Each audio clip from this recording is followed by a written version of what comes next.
So మరి India today చూసుకుంటే గనక ప్రతి 6 నెలలకు ఒక్కొక్కసారి ఒక సర్వే అయితే నిర్వహిస్తుందని చెప్పొచ్చు. అదే mood of the nation survey అని చెప్పొచ్చు. మరి ఈ మూడ్ ఆఫ్ ద నేషన్ సర్వేలో చూసుకుంటే గనక దేశంలోనే టాప్ 3 పొజిషన్లో చంద్రబాబు నాయుడు గారు టాప్ 3 పొజిషన్లో ఉన్నట్టు తెలుస్తుంది. మరి దీని గురించి విశ్లేషించుకోవడానికి మనతో పాటు పొలిటికల్ అనలిస్ట్ శ్రీనివాస్ జొన్నలగడ్డ గారు ఇప్పుడు మనతో ఉన్నారు. నమస్తే సార్. నమస్కారం సార్. మరి mood of the nation survey ప్రతి 6 నెలలకు ఒకసారి ఒక సర్వే అయితే నిర్వహిస్తుందని చెప్పొచ్చు. అలాంటిది లాస్ట్ టైం చూసుకుంటే కనుక చంద్రబాబు నాయుడు గారు 5th పొజిషన్లో ఉన్నారని చెప్పొచ్చు.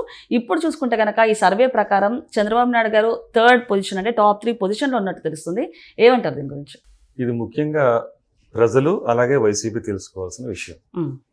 ప్రజలు తెలుసుకోవాల్సిన విషయం ఏంటంటే ఇప్పుడు అధికారంలోకి వచ్చిన తర్వాత ఈ సంవత్సరంన్నర ఇంకా దగ్గరికి వస్తూ ఉంది కదా, ఈ క్రమంలో చంద్రబాబు నాయుడు గారి పనితనం ఎలా ఉంది, అలాగే ఆ పనితనంతో పాటు వస్తున్న రిజల్ట్ ఎలా ఉంది, ప్రజల్లోంచి ఏ విధమైన స్పందన వస్తుంది అనేది ప్రజలు స్వయంగా తమకు తాము తెలుసుకునే అవకాశం. అదేవిధంగా వైసీపీ ప్రభుత్వం ఏదైతే ఉందో ఇంతవరకు ఈ మధ్యకాలంలో మరీ ఫేక్ న్యూస్ల మీద ఆధారపడుతుంది. అంటే ఎవరైనా ప్రతిపక్షంగా ఉన్నప్పుడు ప్రజా సమస్యల గురించి మాట్లాడతానికి ప్రయత్నిస్తారు, అది రాజకీయం అంటారు దాన్ని. కానీ వీళ్ళ రాజకీయం ఎలా ఉందంటే ప్రజల సమస్యల గురించి మాట్లాడటానికి సమస్యలే లేవు ఇప్పుడు ప్రస్తుతానికి. సో దాంతో ఏమైపోయిందంటే లేదు అనే సమస్యని ఉంది అని చెప్పాలనే ప్రయత్నంలో ఫేక్ న్యూస్లకి తెరదీశారు. అక్కడ కూడా ఫెయిల్ అయిపోయారు. ఈ మధ్యకాలం మనం అలాంటి చాలా చూసాం. అంటే రైతుల దగ్గరికి వెళ్ళి పరామర్శల విషయంలో కానీ వీటన్నిటిలో కూడా ఫెయిల్ అయిపోయారు. మామిడి పళ్ళ విషయంలో కానివ్వండి, అక్కడ ఒక రేటు ఉంటే కర్ణాటకలో ఒక రేటు ఉంటే కర్ణాటక అంటే మనమే ఎక్కువ రేటు కొంటున్నప్పుడు కూడా ఇక్కడ ఏదో అన్యాయం జరిగిపోతుందని చెప్పడం, తర్వాత ఆ విషయాలు బయటకు వచ్చిన తర్వాత కర్ణాటక తమిళనాడు కంటే మనమే ఎక్కువ రేటు ఇచ్చి కొన్నామని తెలియటం. అదేవిధంగా కేంద్ర ప్రభుత్వం నుంచి మనం ఆ రోజే మనం 260 కోట్లు తీసుకొచ్చి రైతులకు పంచామన్న విషయం, ఇవన్నీ తర్వాత ఎట్టు తిరిగి జరిగిన తర్వాత ముందువన్నీ ఫేక్ న్యూస్లు అని ప్రతి సందర్భంలోనే ఫెయిల్ అవుతా వచ్చింది. సో దాంతో ఏమైందంటే అన్నిసార్లు అబద్ధాలే చెప్పడం అనేది అలవాటుగా చేసేసుకోవడం అనేది మైనస్ అయిపోయింది. ఇప్పుడు నిజంగా అదే ప్లస్ అనుకుంటుంది వైసీపీ. ఫేక్ న్యూస్లతోనే రాజకీయంగా ఎదుర్కొందాం అనుకున్నది ఏదైతే ఉందో అది ఫెయిల్ అయిపోయి వాళ్ళు ఇవాళ ప్రజల్లో చులకనైపోతున్నారు. మరోవైపు చంద్రబాబు నాయుడు గారు కూటమి ప్రభుత్వం దూసుకుపోతా ఉంది. ఎలా అంటే ఇప్పుడు సూపర్ 6 సూపర్ హిట్ అయిందని అందరికీ తెలిసిన విషయమే. వాళ్ళు అది కూడా ఫెయిల్ అయిందని చెప్పడానికి ప్రయత్నం చేశారు. కానీ ఎక్కడ ప్రజల్లో ఎక్కడా లేదు. ప్రజల నుంచి ఎవరో కూడా బయటకు వచ్చి మాకు ఇది అందలేదు, మాకు ఇబ్బంది ఉందని చెప్పింది లేదు. కానీ ఒకవేళ 1-2 సంఘటనలు ఏమైనా ఉంటే వాళ్ళు ఈ పేటీఎం ఏదైతే బ్యాచ్ ఉన్నారో వాళ్ళు బస్సుల్లో కొంచెం గందరగోళం సృష్టించారని ఒక 10 మంది వైసీపీ లేడీస్ని తీసుకొచ్చి ఏదో చిన్న చేయాలని చూశారు. అది కూడా ఫెయిల్ అయిపోయింది, అది కూడా బయటపడిపోయింది. సో ఎక్కడికక్కడే అభివృద్ధి కార్యక్రమాలు జరగటం వల్ల ఇవాళ ఇండియా టుడే నిర్వహించినటువంటి ప్రతి 6 నెలలకి ఏదైతే ఆ సర్వే చేస్తుందో మూడ్ ఆఫ్ ద నేషన్, దాంట్లో అన్నిటికన్నా ఇక్కడ ఒక ట్విస్ట్ ఏంటంటే మరి సంవత్సరంన్నర కాలం లోపల గ్రాఫ్ అనేది పెరుగుతుందా తరుగుతుందా అని చూసుకుంటే పెరిగింది. అంటే గతంలో 5వ ర్యాంకులో ఉన్న చంద్రబాబు నాయుడు గారు మరి ఇదే 6 నెలల క్రితం తీసుకున్న దాని సర్వేలో 5వ స్థానం 5th పొజిషన్. మరి వైసీపీ చెప్తున్నట్టుగానే మనం అనుకుంటే ఆయన స్థానం ఇంకా దిగజారిపోవాలి, 10కో 12కో 15కో వెళ్ళిపోవాలి. కానీ అలా జరగలేదు కదా, 3వ స్థానానికి ఎగబాకాడు ఆయన.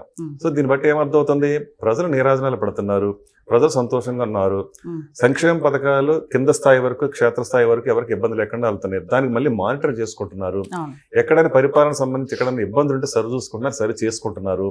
ఇవాళ పవన్ కళ్యాణ్ గారు కానీ లేకపోతే లోకేష్ గారు కానీ లేకపోతే చంద్రబాబు నాయుడు గారు కానీ ఎవరైనా వీళ్ళ పరిధుల్లో కిందన్న ఎవరైతే నాయకులను కానీ కార్యకర్తలను కానీ ఎప్పటికప్పుడు మోటివేట్ చేసుకుంటా ప్రజలకు ఎక్కడా కూడా ఏమైనా అందుతున్నాయి, అందకపోతే ఏ ఇబ్బందులు పడుతున్నారు అనేది పరిపాలన దక్షత కలిగిన వాళ్ళు కాబట్టి 40 సంవత్సరాల రాజకీయ దురంధరుడు కాబట్టి చంద్రబాబు నాయుడు గారు మళ్ళీ ఇవాళ పూర్తిగా కుప్పకూలిపోయిన ఆంధ్రప్రదేశ్ని ఇవాళ ఎవరు ఊహించలేదు.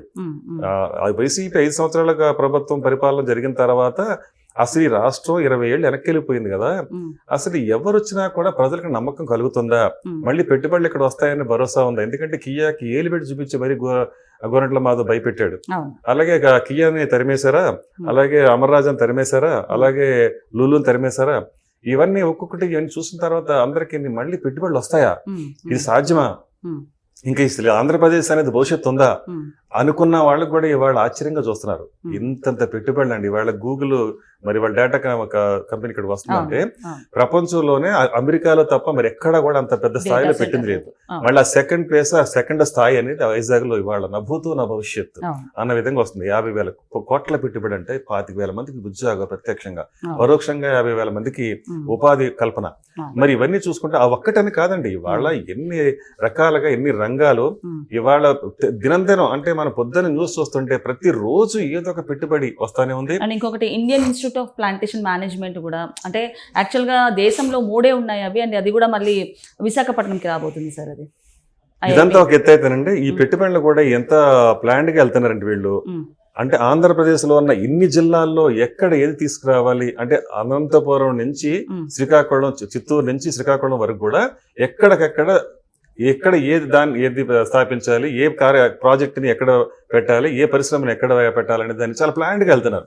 అంటే ప్రాంతాల మధ్యన ఎక్కడా కూడా అసమతౌల్యత లేకుండా ఒక సమతౌల్యతని పాటిస్తా అన్ని ప్రాంతాలని కూడా అభివృద్ధికి దగ్గరికి తీసుకెళ్లగలుగుతున్నారు. ఇవాళ చూడండి నీళ్లు, మరి ఇవాళ రాయలసీమలో నీటి కరువు ఎప్పటి నుంచి ఉన్నదే, మనకి తాత ముత్తాతల నుంచి పురాతన కాలం నుంచి ఉన్నదే. కానీ అక్కడికి కూడా నీళ్లు వెళ్తాయా అనేది ఒక కళ. అలాంటి కళ ఇవాళ నెరవేరింది. ఇవాళ మరి స్వయంగా చంద్రబాబు నాయుడు గారు జలహారతి పట్టారు. ఇవాళ నీళ్లు కుప్పంలోకి వెళ్ళినాయి, చెరువుల్లోకి వెళ్తాయి, పొలాల్లోకి వెళ్తాయి, రైతుల కళ్ళల్లో ఆనంద బాష్పాలు రాలుతున్నాయి. మరి ఒకనాడు పోలవరం అనేది నా చిన్నతనం నుంచి నేను ఒక పెద్ద డ్రీమ్ ప్రాజెక్ట్ అది. పోలవరం గురించి నా స్కూల్ డేస్ నుంచే పెద్ద చర్చ ఉండేది. పోలవరం వస్తుందా జరుగుతుందా అంటే జరిగింది. ఇవాళ మరి ఆ పోలవరం నుంచి మరి అప్పటికే 2014 నుంచే పట్టిసీమ పథకం ద్వారా మరి 7 లక్షల ఎకరాలని సాగులోకి తీసుకొచ్చారు చంద్రబాబు నాయుడు గారు, ఒక పక్క అపర భగీరథుడిలాగా.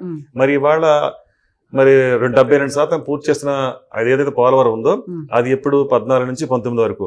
దాన్ని నిజంగా వైసీపీ వాళ్ళకి ఎంత అంది వచ్చిన అవకాశం అది. వాళ్ళు చేస్తుంటే 2-3 ఏళ్ళు అది కంప్లీట్ అయిపోయేది, వాళ్ళ అధికారంలో ఉండగానే కంప్లీట్ అయిపోయేది. కానీ వాళ్ళు ఎంతసేపు వాళ్ళ ధ్యాస ఏంటి, దోచుకుందామా దాచుకుందామా. మరి ఆ కార్యక్రమంలో ఉండబట్టే కదా ఇన్ని స్కాములు ఇరుక్కున్నారు.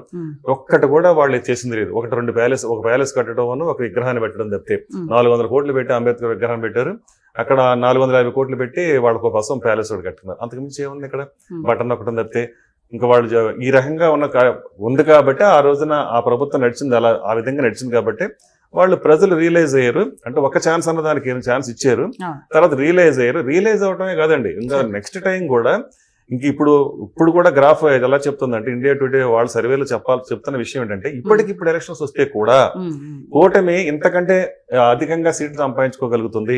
ఇక్కడ ఏదైతే 4 సీట్లు ఇంతకుముందు ఎంపీ సీట్లు కోల్పోయినా ఆ 4 సీట్లు కూడా కూటమికి వచ్చే అవకాశం ఉంది. ఆ విధంగా ఫెయిల్ అయిపోయింది. అసలు వైసీపీ అనేది తుడిచిపెట్టుకుపోయింది. అది మనం ఆల్రెడీ చూసాం, పులివెందుల్లో చూసాం, పులివెందుల్లోనూ ఆ ఒంటిమిట్లో కూడా చూసాం. అంటే మనకు అర్థమైపోతున్నాయి ఈ విషయాలు. ఇవాళ చంద్రబాబు నాయుడు గారికి ఇవాళ 3rd ర్యాంక్ వచ్చిందంటే ఇవన్నీ ఫ్యాక్టర్సే కదా. ఇవాళ మన పులివెందుల ఎలక్షన్స్ కూడా దానికి ఒక వన్ ఆఫ్ ద ఫ్యాక్టర్ అది. సో ఇవన్నీ మనం చూసుకుంటే ప్రజలు ప్రభుత్వాన్ని ఆదరిస్తూనే ఉన్నారు.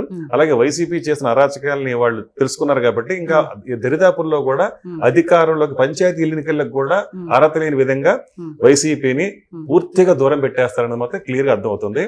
ఇదే దీనికి ఉదాహరణ. ఇవాళ ఏదైతే మరి 3వ స్థానంలో చంద్రబాబు నాయుడు గారు కనిపిస్తున్నారో ఆ స్థానంలో అది దీనికి ఒక రకంగా చెప్పాలంటే ఒక పెద్ద ఉదాహరణ. అంటే ఇండియా టుడే సర్వేలో చూసుకుంటే కనుక చంద్రబాబు నాయుడు గారు టాప్ 3 సీఎం గా అయితే ఉన్నారని చెప్పొచ్చు. సో ఇప్పుడు ఈ సర్వే చూసిన తర్వాత వైసీపీలో ఏమన్నా రియలైజేషన్ వస్తుందంటారా?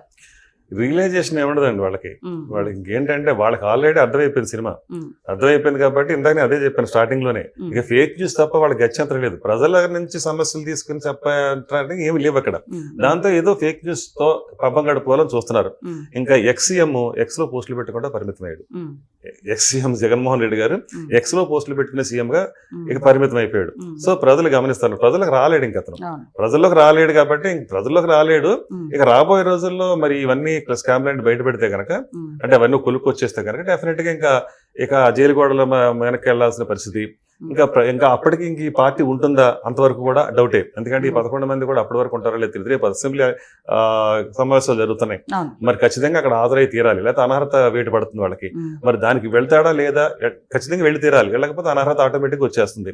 సో ఇన్ని భయాల మధ్యన బిక్కుమంట వైసీపీ ఉంది. సో ఎట్టి పరిస్థితుల్లోనూ దీన్ని బట్టి మనకు అర్థమవుతుంది ఏంటంటే దూసుకుపోతుంది కూటమి. ఇక్కడ తెలుగుదేశం, బీజేపీ, జనసేన ఇక్కడ కంప్లీట్ గా చతికిలబడిపోయింది వైసీపీ. క్లియర్ కట్ చెప్పవచ్చు. ఓకే సార్, నమస్తే. నమస్కారం.